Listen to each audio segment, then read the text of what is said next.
So today I'm talking about returning home in faith. I got it right. That's good. Okay, so one day, Sister Mary Catherine was driving the convent's car on a lonely Kentucky road when the car ran out of gas. Well, she walks to the nearest gas station, but she forgets to take along the canister for gas. And there's a nice young man there, but he doesn't have a canister for her to use either. So he thinks for a while, and then he runs back to the back part of the garage, and he comes out with a chamber pot. Well, this is the best that I can offer you, he says, and neither of them seeing any other option, he fills it up with gas and he hands it to her. So Sister Mary Catherine, she walks back to her car and starts pouring the gas from the chamber pot into the tank. A car zips by, comes to a screeching halt, backs up. When the car reaches her, it stops, and the driver peers out the window with the most incredulous look on his face, and he says wistfully, "Wow, sister, I wish I had that kind of faith."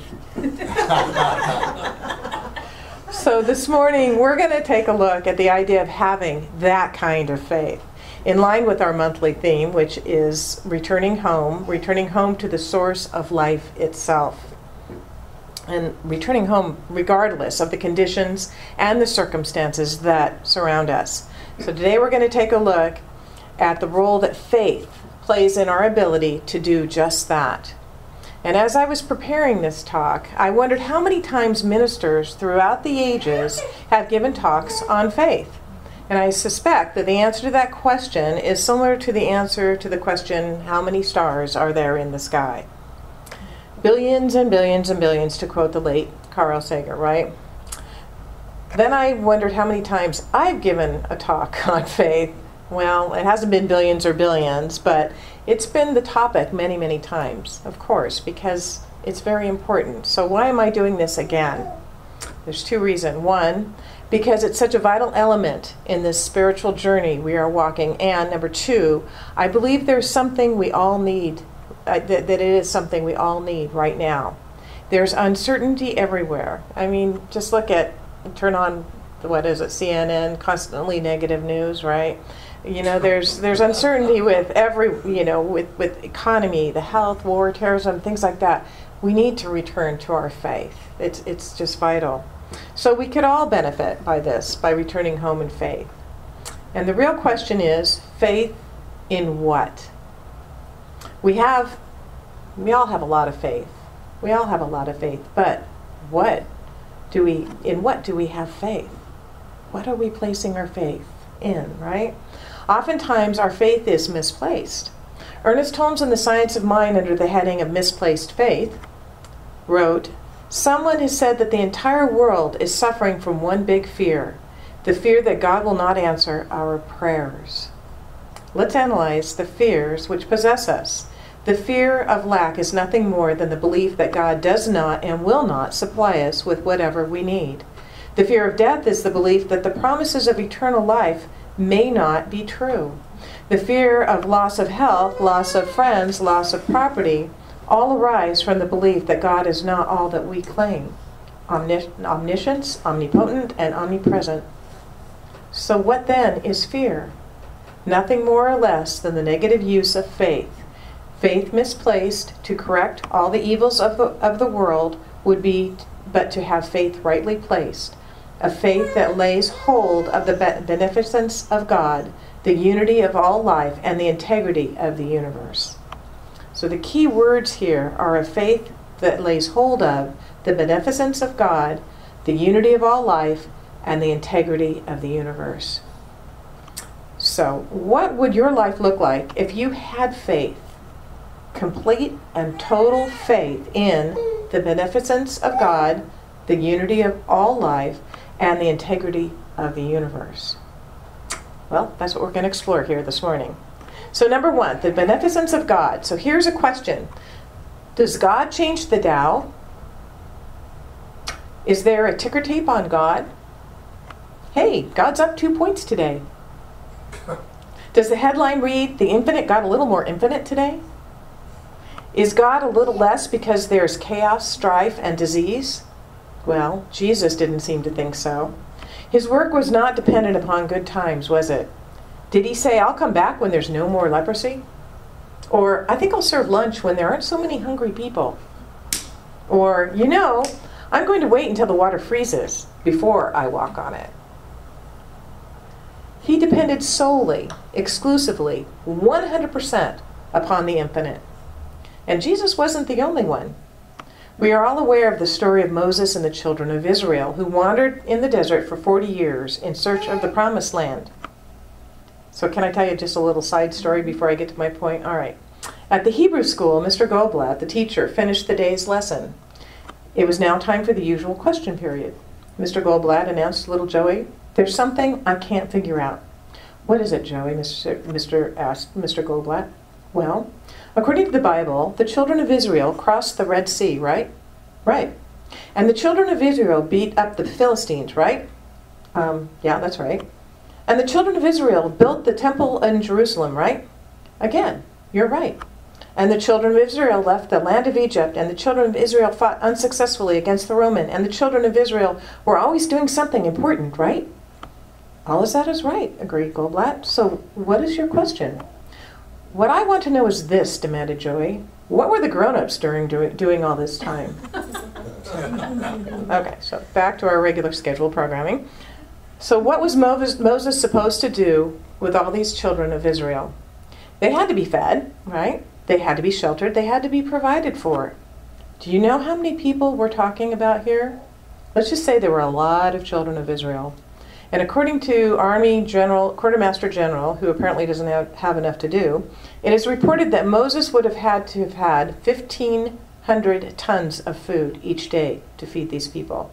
Just think about this. To bring that much food in each day, it would take 2 freight trains. At least, each one of them at least a mile long. And of course there weren't any freight trains at that time.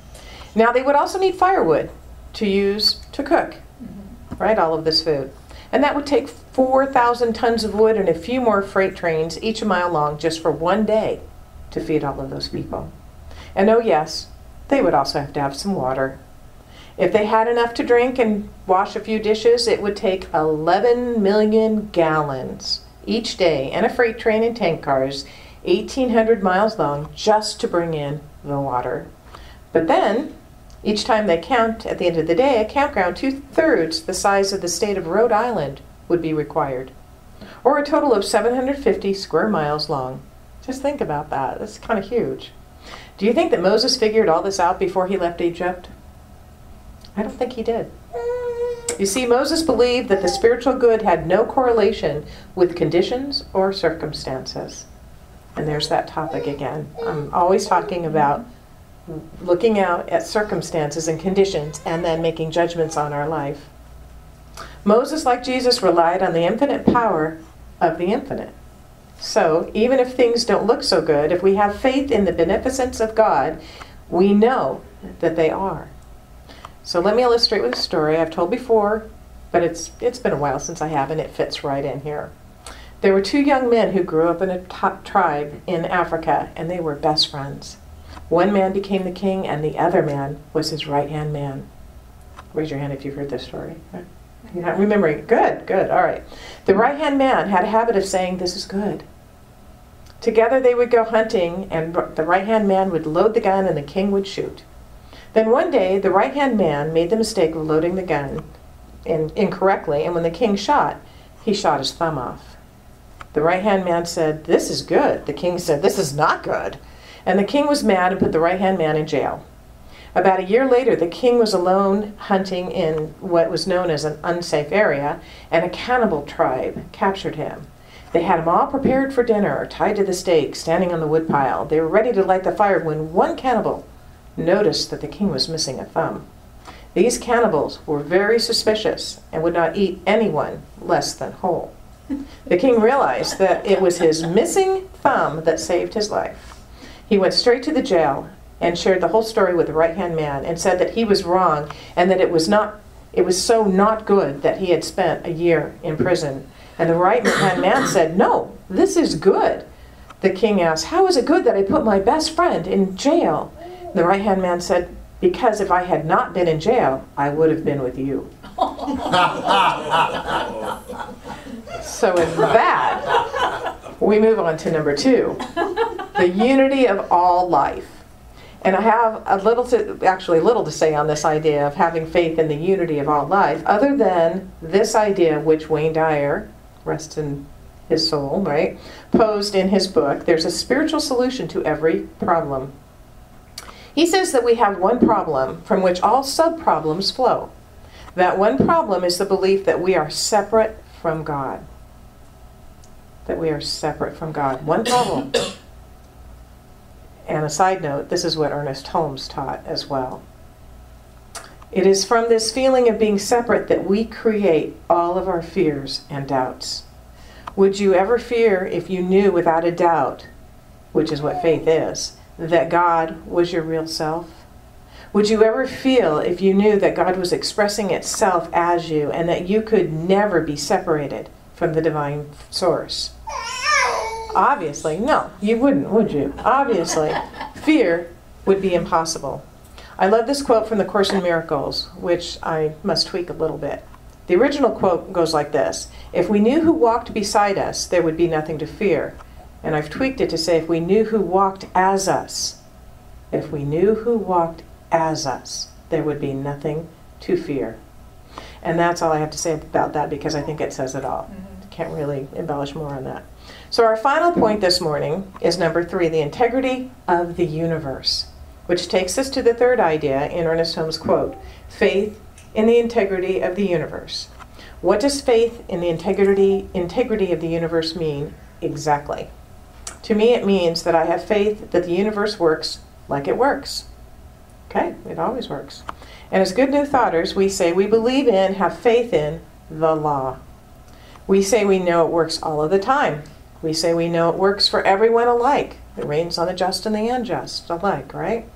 We say we know how it works according to our consciousness, and then we fret and we worry and we dwell on the problem. So we say we know, but then we don't practice it. So let me give you an illustration of how our faith in the integrity of the universe works using the simple physical law, using a simple physical law as an example. So, who knows the physical principle that governs the swinging pendulum? Right? Does anybody know the principle that governs that? Every action must have The law of the pendulum says this: a pendulum can never return to a point higher than the point from which it was released. Why is this so? Because friction and gravity. When the pendulum returns, it will fall short of its original release point. Each time it swings, it makes less and less of an arc until it's finally at rest. This point of rest is called what? Anybody? Stasis. What? Stasis, balance. The state of equilibrium. Okay. Where all forces acting on the pendulum are equal. Okay? All right. So let's just do this one more time so you can see. We start here, and it goes there. Why don't we use a human? We will. Wait, are you volunteering now? Each time he swings back. So. Okay. Well, we'll do this. Okay. Well, that's our lesson in physics today. That's why I love that this is called religious science, because it's science. I love science. Okay. So how many in this room have faith in the integrity of the law of the pendulum? Okay. So I need you to use your imagination, because I couldn't quite figure out how to actually do this part of the illustration. So we need a volunteer. I'm going to use you here to help with our imaginative demonstration. Okay, so I'm going to see. She wanted to use a knife at first.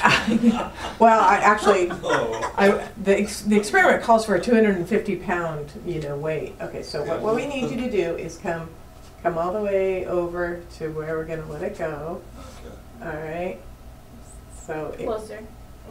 it's like, okay. So hold your head up straight. All right. So if we let it go, it shouldn't hit him when it comes back. Ah, see? It didn't hit him. It can never return to the place where it was. So that's our experiment. Thank you. Very good. Awesome, Rick. Yay! I've always wanted to be a magician's assistant, Yes. Next we'll be cutting through a box. Well, But sometimes it seems like the world swings at us with a 250-pound weight, doesn't it? It seems like that pendulum is like heading right toward us. And whether it hits us in the face or not can very well be dependent on whether we have returned home in faith to the beneficence of God, the unity of life, and the integrity of the universe. So I want to leave you today with a poem that describes the power of faith. Doubt sees the obstacles, faith sees the ways. Doubt sees the darkest night, faith sees the day. Doubt dreads to take a step, faith soars on high. Doubt questions who believes, faith answers I. So this morning, are you ready to return home in faith? Yes. Yeah? We're all ready to take that step. And even if it hits you in the face, it'll only do it once. And there we go. See? There's always a bright way to look at You can have this. faith in this. Well, it's my deepest hope that we are all ready to take that step and return home in faith. And so it is.